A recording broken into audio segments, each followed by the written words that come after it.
Running your first marathon is like having your first baby. You know it's going to hurt, you just don't know how much, which is why they're not for everyone. When it comes to running marathons, people tend to fall in one of three camps. Those who've run one, those who would like to run one, and those who couldn't think of anything worse than having to run one. Because let's face it, running a marathon is a massive physical and psychological challenge for anybody. But when you attempt to run 26.2 miles in this body, there's one critical factor that the average size runner never need worry about. And no, I'm not talking about chafing. I'm talking about the fear of judgment. Will people laugh at me in my lycra? Will I look like an idiot if I come last? And worse still, will someone shout something out like, "If you weren't so fat, love, maybe you'd be finished by now"? Shocking, isn't it? But sadly, these kind of things do get shouted out to plus-size runners like me, and it does knock your confidence. So back in 2012, when I was attempting my first ever marathon, rather than worrying about the epic challenge ahead of me, I was worrying about what a bunch of complete and utter strangers were thinking about me. A bit like doing a TEDx. But we care about this stuff, don't we, as humans? We care about what people think about us. In 2015, Sport England did a piece of research that revealed that 2 million fewer women than men played sport because of the fear of judgment. This fear is real and it's crippling. And if you think about what the NHS believe about the role of physical activity in terms of our longevity and our physical and mental health, then it's kind of dangerous. So it got me thinking, if women are not playing sport because of the fear of judgment, what else are they not doing? And in particular, how is this impacting on overweight women? Fat women. Yes, I said the F word. Sorry, I like F words, what can I say? So I started my blog, The Fat Girl's Guide to Running, after coming dead last in a race. In fact, I was so slow, by the time I got to the finish line wasn't there, and neither was anybody else. Never mind a medal, I didn't even get a banana. But the problem with that story is I always tell it for jokes. And other stories in my life too. I tend to use humour as a way of masking the things in my life that actually hurt. Because there was nothing funny about that situation. Standing there in that park on a cold November's day, I felt ashamed, I felt embarrassed, I felt alone. I felt like I didn't belong there. In fact, it was quite possible that I would never go back to running an organised event again. And not because I came last. No, I almost didn't go back to the sport that I now love because of my irrational fear of judgment. So, author J.K. Rowling says, is fat the worst thing a person can be? Well, is it? I don't think so. I don't think fat makes me stupid or lazy or unkind. But it has got me thinking, is it this irrational fear of fatness that's actually making the world's waistline expand? Because what we think about, the law of attraction says, what we think about the most is what we attract into our life. It's a bit like when you're on a diet and you know there's certain foods you can't eat, like biscuits. Don't think about biscuits, Julie. Don't think about biscuits, Julie. Don't eat biscuits, Julie. Oh, biscuits. And I don't even like biscuits. But joking aside, a survey in the States revealed that 2/3 of girls aged 11 to 18 would rather be stupid than fat. 50% of them would rather be run over by a truck. So it's hardly any wonder that women at the ages of 12 and 13 go on their first diet, whether they were overweight or not. And then years of yo-yo dieting later, wish they'd never started. Did you know the average woman in the UK will spend 31 years of her life on a diet? 31 years. So that's 31 years of not feeling quite good enough. 31 years of desperately trying to change. 31 years of hurt and pain and feeling like you're not worthy.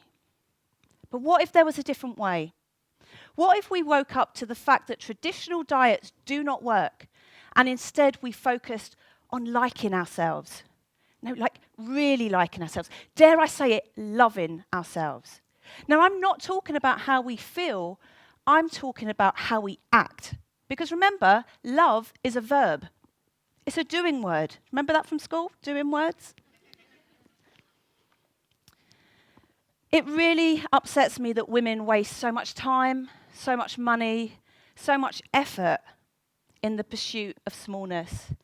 I believe if women forgot about this idea of becoming smaller, they could focus instead on living bigger, more exciting, more purpose-filled lives. Now, through my work as a running and transformational life coach, I come across heartbreaking stories all the time from my women. I've heard of stories of women running on treadmills in garden sheds because they're too embarrassed to run in public, and women who are too scared to go for promotions or start up businesses or start dating because of the fear of how they look. And there's nothing wrong with the way these women look. I did a survey with over 100 women from my client base. And the survey revealed that less than 5% of the women liked how they looked. 63% of the women said they felt uncomfortable in social settings because of how they looked. 55% of them feel held back in life because of how they look. But this is about perception, because there's nothing wrong with how any of those women look. These are capable, smart, confident, maybe not confident, smart, capable women, beautiful women. Too many women care so much about what they look like. So what do we do? What's the solution? Firstly, we have to just stop caring. And secondly, I think we should take some advice from my nan. So my nan, Sylvia, God bless her soul, she was born into a working class family of 18 children. Yeah, 18 children. And she had quite a difficult life. But for me, she was like the oracle. She gave the best advice. She used to say to me, Julie, those that mind don't matter, and those that matter don't mind. And, you know, she really kind of embodied that thing of not caring what anyone thought, which was just as well, because my nan, for as long as I can remember, had wrinkly skin, NHS glasses, and no teeth. She also had nicotine-stained fingers, and all of her clothes was from the Dagenham Sunday Market. You know, but she didn't care. I can remember one time the whole family went to a theme park, and halfway through the day, she fell on the floor and rolled down this hill. And I was thinking, oh my God, she's having a heart attack. I was like, Nan, Nan. She got up, she dusted herself down, she went, I've always wanted to do that. I think for too long, women have been held back by their perceived flaws, held back and afraid to be visible. But the thing about being visible is not just about you. It's about how you become a role model, how you share, how you show up, how you teach the women, the girls that are coming up behind us, how to live adventurous, exciting lives. The thing is, I'm not telling you that judgment sometimes doesn't hurt, because it does. We live in a world of internet trolls and snide comments and funny looks, you know, and sometimes it does hurt. But imagine a world where we stood up and we, fearlessly said, yeah, I'm going to be judged, and it might hurt. But over time, you'll have the skills and the resilience to go, I don't care. Now, people say to me, Julie, you are fearless. I'm not fearless. I'm fearful most of the time. If you knew how nervous and anxious I was about giving this talk, knowing that I'd have to stand up and be judged, that you guys would be judging me for what I wear, what I say, how I say it, and there'd be video that could follow me around for the rest of my life. But the thing is, this is not about being fearless. It's about taking those fears, harnessing them, understanding them, and, going for those life experiences that really define who you are, who you really are. Now, this is not just about being fat, okay? For me, it's my size. For you, it might be your height, or your hair, or your glasses, or your freckles, or your terrible dress sense, or, you know, it's never ending. And none of it matters. We are not what we look like. That is not who we are. Our bodies are just the vessels that carry our souls. And yes, we should look after them. You know, we should eat well, we should move more, we should look after our mental health, try not to, you know, ruin them with too much crap. But hey, I'm not judging, you know, we get to choose. The thing is, I've spent 20 years of my life trying not to be fat.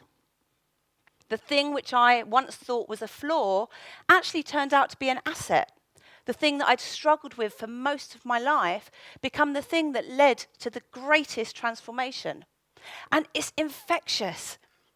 Women, my clients, women who read my blog say, if she can do it, I can do it. And I get emails saying, I've just signed up for a marathon and it's all your fault. Like, seriously, check out the hashtag #IBlameJulie and you'll see what I mean. Life is too short to be worrying about what you look like. As you leave this event today, as you finish watching this talk, I want you to find the courage to show up unapologetically as you. Stop the focus on smallness and looking fantastic. We look how we look. Get over it. Now, I have a system for overcoming fear and for showing up exactly as I am. I set myself big, outrageous goals that take me outside of my comfort zone. Goals which I like to call my big, fat, stupid goals. Now, they're big because of their scale, they're fat because of their juicy, indulgent nature, and they're stupid because nobody thinks that you'll be able to do them. Me standing on this spot is one of my big, fat, stupid goals, and I can tick that off today. So, I challenge you to set yourself a big, fat, stupid goal and to focus on health and happiness and being the biggest, bestest version of you. Thank you.